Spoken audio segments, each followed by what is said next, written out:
Hey guys, I sure hope all of you were awake last night.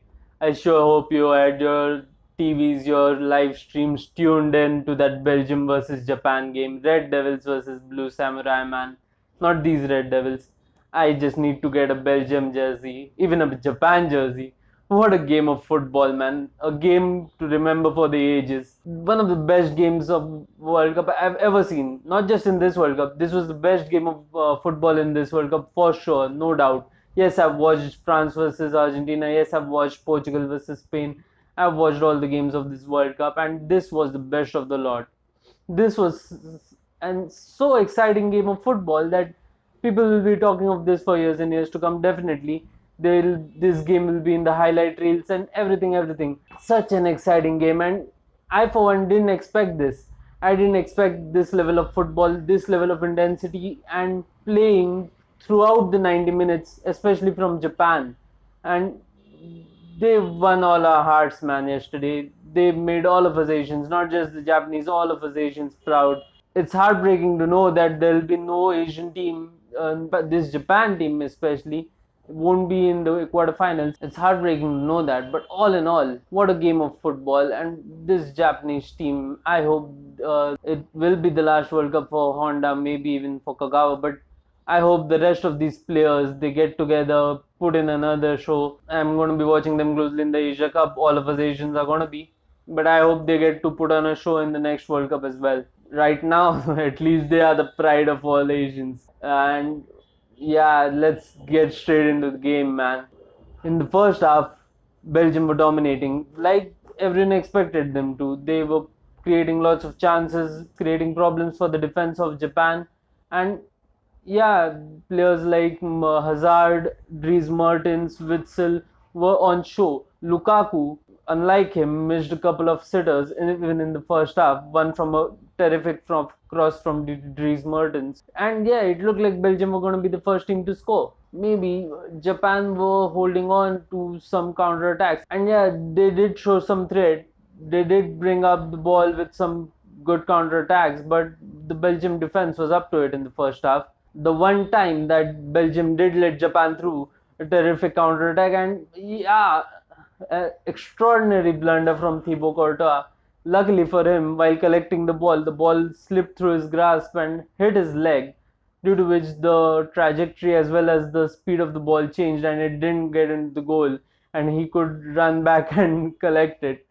Otherwise, it would have been forget about De Gea, forget about uh, Karius, forget about everyone. This would have been the blunder to talk about. Extraordinary. He basically nutmegged himself, and yeah, it was going in the net if not for his reflexes and not for a lucky deflection of his leg. Yeah, that was the only notable chance for Japan. They had few other chances which were easily closed down by Belgium. Japan themselves were extraordinarily tight and composed in defending and weren't letting Belgium through, even though Belgium were passing the ball at a higher pace. They were creating chances, they were trying to get in some incisive passing going on. De Bruyne looked off the pace. He was a little off the pace throughout the game, especially for the second goal of Japan. We'll get to that later, but it was a really exciting first half. It wasn't like there were not any chances, there weren't any exciting plays. It was an unbelievable first half, just no goals to show for it.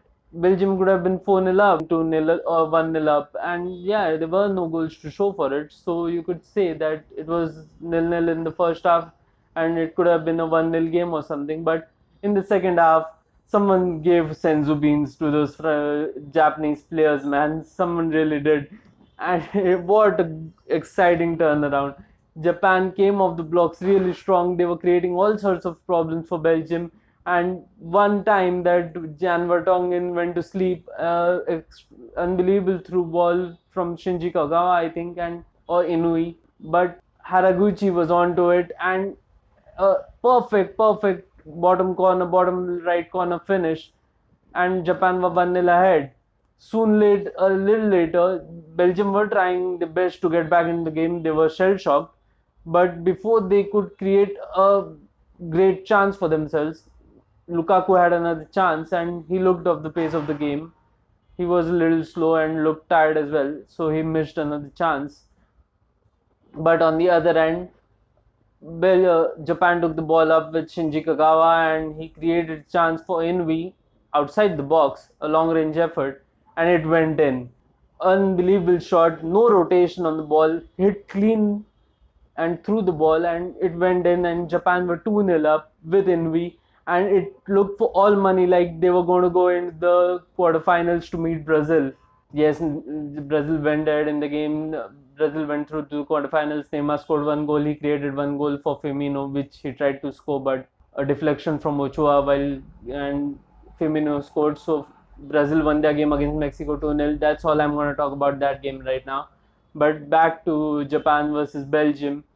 Uh, great thinking from Roberto Martinez using the Belgium height. He brought on Chadley and Fellaini for the best player on the pitch, Dries Mertens, as well as Carrasco. So Dries Mertens was off. I was shocked, but great thinking from Roberto Martinez. He brought on two most height players in Belgium attack, and they created problems. But still, it looked like Japanese were going to hold on to their lead for a freak show of a goal from Jan Vertonghen. He tried to head the ball back. It was a set piece. The goalkeeper shouldn't have come to it, but he came, he punched the ball back. A hopeful ball, I think it was from Witzel, and then Jan Vertonghen was trying to get the ball back into the 6 yard box. He headed the ball, it somehow the header went in. You'll have to see it to believe it, man. I can't explain how that header went in the goal, and Belgium were back in the game. Now they had the confidence.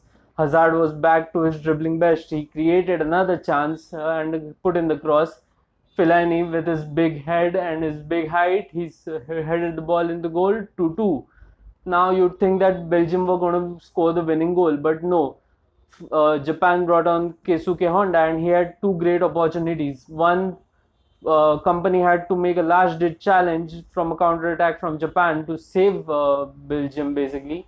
The second one from a long range free kick, but it had Thibaut Courtois scrambling, man. He barely got a hand to the ball and deflected the free kick towards the corner. Japan was still creating lots of opportunities even after the 90 minute to win the game in the extra time before the extra time of 30 minutes was added on. So Japan had a corner in 90 plus 2 minutes, and they put all their bodies forward. They tried to win the corner and score the winning goal from a set piece. Belgium are generally tall, but Japan were going all out, and you can't complain about that. Thibaut Courtois gathered the corner, and he released Kevin De Bruyne for his only action in the game. Kevin De Bruyne did that's the best thing he did throughout the game. He carried the ball as quickly as he could for the only Belgium counter attack I can remember, and he carried the ball towards the halfway line. Then he made an incisive pass to Mounier, and there were three Belgium bodies of Hazard, Chadli, and Lukaku in the goal. Thank God, although Lukaku was tired, he wasn't substituted because he made the best contribution of letting the ball through to Chadli. A cross from Munier, and Lukaku sold a dummy. You would think that if Batshuayi had come on, even through the tight angle, he would have tried to score, and then that wouldn't have been a goal. But Lukaku was smart, he was thinking, and he let the ball through. He sold a dummy to the Japanese goalkeeper and defense, and Chadli had an easy tap in, a sliding tap in, a little tough, but he scored in the 93rd minute. Belgium were 3-2, and that's it. That's the game. That's why this was the best game of the entire World Cup. Unbelievable. I can't sell this more to you that you need to watch that game on repeat. If you can't get the highlights, watch the entire game if you can. This is the best World Cup. I'm excited for what's coming up next. Today, that's all I've got. I wasn't planning on doing this vlog, but that game made me. This is all I've got. The social media was abuzz all throughout the night, even today morning, with talks about respect for Japan, win for Belgium, brought back from the ashes. Now Belgium are looking really strong, and I hope that they put on Fellaini against Neymar in the quarterfinals. Man, it's Brazil versus Belgium, and Neymar. I didn't like what he did yesterday with all the play acting and all. I think that's Brazil's strategy. Once they went ahead in the game, they continuously started to fall down from Mexico's challenges, and they have done that throughout the tournament. It's something I don't like. Although I've picked them to win the tournament, I hope Belgium just win that game against Brazil right now. I'm really excited right now, and this tournament's not going to let up. I don't think so. Today it's England's game versus Colombia, also Switzerland versus Sweden. Let's see what happens there. I hope they this turns out to be the most exciting game of tournament today. England versus Colombia. Yeah, you wouldn't bet against it. This is the best World Cup ever again. This is the best vlog. I hope you like it. See you around. Do subscribe to my channel for more such vlogs. Yeah, let's see what happens next.